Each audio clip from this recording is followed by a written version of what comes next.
fourth trimester is so hard. So hard. I had no idea.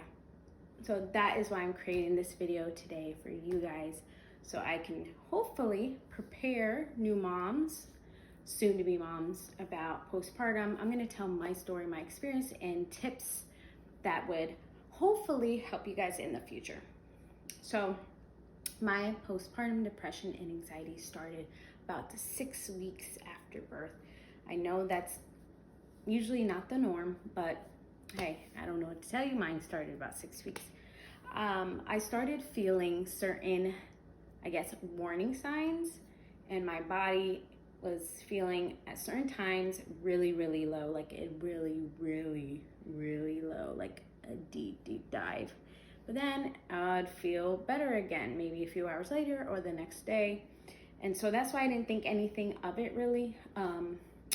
I just thought like, oh, this is normal. And being a new mom is difficult, like everybody says. So this is normal. Like, I will get over it. I'm a superwoman. I'll get over it, and I'm gonna push through, and I'm fine. So a little while later, I wasn't giving myself the proper nutrition. And so that is a tip that I would recommend. Make sure that you are eating, that you are staying hydrated. If it's hard for you to drink a lot of water, especially if you're breastfeeding, you need to stay hydrated. I would say get drinks that are like Gatorade, Armor drinks that have electrolytes in it. Electrolytes gonna help you stay hydrated and give you energy. Make sure you were eating. I did not eat properly. My husband would bring me food and I would just push it off to the side, maybe 30 minutes, an hour, 2 hours, just because I was dealing with the baby and I didn't have time. And I was like, oh, I'll get to it later, but I never got to it. And later on down the road, my stomach shrunk and I just had no appetite. So then I wasn't eating. I was having anxiety here and there, and that is a warning sign of baby blues. I was feeling sad sometimes. I was feeling very emotional. I would start crying randomly. I know that's kind of normal too, but just make sure that you are staying aware so you don't get to the point where you're in a deep, dark place. Baby blues are super normal. Postpartum depression is normal and very common, but just make sure that you are staying on top of it. Also, I would say a huge tip is to speak about it.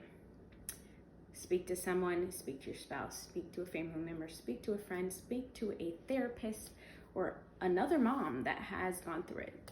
That helps tremendously. That will help you stay afloat, and hopefully they will help you through it and give you advice to just encourage you to just keep on pushing on and to get you through every day. Another thing that helped me was staying in the mindset of I can get through this. I just need to get through this day. Don't worry about the future.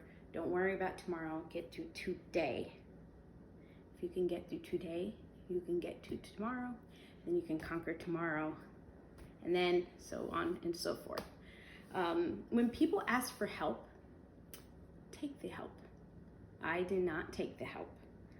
I wish now that I did. I look back and I'm like, darn, I should have taken the help when people said, let me watch the baby so you can sleep. I was just felt so guilty. I didn't want people to watch my baby because I felt bad. I didn't want to put that burden on them. But in reality, you need that help. That's why so many people are telling you that they would help, because most of the time they have been there. So take the help. Another thing that I did, me and my husband would switch off shifts. This was after the fact. Then we started switching off shifts, as in, what I mean by that is he would take care of the baby for a couple hours. I would sleep, and I would take care of the baby a couple hours and he would sleep. In the very beginning, the first week to 3 weeks, we were waking up both of us were waking up at night together, and that was not the smartest thing to do. We didn't know, new parents. Another tip I would say is if you don't have time to cook or if you don't have somebody cooking for you, order in. Don't worry about it. Don't worry about cooking. I mean, you barely even have time. You probably don't even have the energy to cook. So don't worry about this. Is not the time to prepare meals. This is the time to just survive, take care of your baby, and just get through that day. So order in. One thing that we did that helped tremendously was we ordered meal planning services. So they would deliver to our door and we'd have meals ready. We'd just pop it in the microwave, 2 minutes, and we had a meal that was healthy, nutritious, and nutrient dense.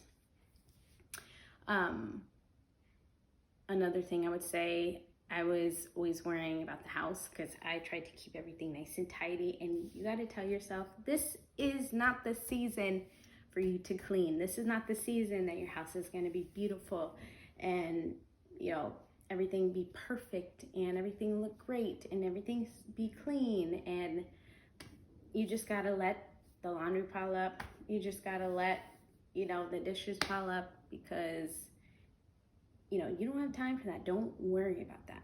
Don't worry. That's just unnecessary stress you're putting on yourself. Okay, I had to take a quick break, but I am back. So going back to the food and keeping your calories up and supplying your body with the proper nutrients is that I would make protein shakes. I had some protein shakes that are already made in the fridge. I can grab and go when I'm really in a rush or when I really didn't have time. Or I also had protein powder that I can just mix with water or milk, and you get, you know, 20-30 grams of protein in about 1 minute drinking it. So you know, it's all about just supplying your body with what it needs at that moment, especially if you're breastfeeding. Super important. A couple more tips for you is having music playing throughout your house, soothing music that's going to keep you calm, give you peace. Worship music is what I played, just hearing the words of the Lord and encouragement daily, all day long.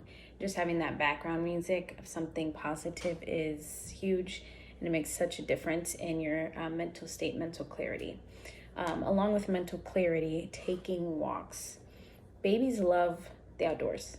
So go on that walk. Take the baby in the stroller or in a carrier and get outside, get some fresh air, get some vitamin D, and you will be amazed at how much better you feel when you come back inside.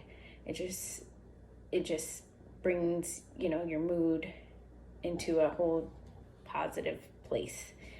And even if it's just a couple minutes a day, just get outside, open the doors, open the windows, let the fresh air come in. Makes you know, the world of a difference there, and it just helps. It helped me tremendously. So you're not feeling like you're in 4 walls of your house and confined to that, and like you're in a jail. Because I did feel that sometimes. Mamas, one other thing, I know you don't have time. I know there's not enough time in a day. I know that. And having dry shampoo around in your house can be your best friend, because some days you're in the trenches. You do not have time to take a shower, believe it or not. Sad to say, but like, you know, you got to do what you got to do, and baby comes first. And so dry shampoo, having perfume, handy, it's going to be your best friend, deodorant, all those things. And then the last thing I would say is just making sure you are repeating positive affirmations in your mind, positive scripture.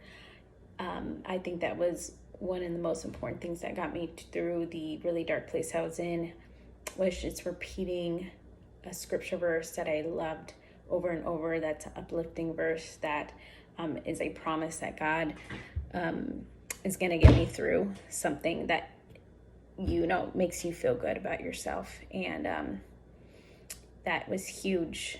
So pick 1 or 2 scriptures and repeat them over and over daily, all day long. And then that scripture, and God will get you through. So hope this video helps, and reach out. I have been there, so I am your resource. I am willing to help you out and talk to you and get through those hard times.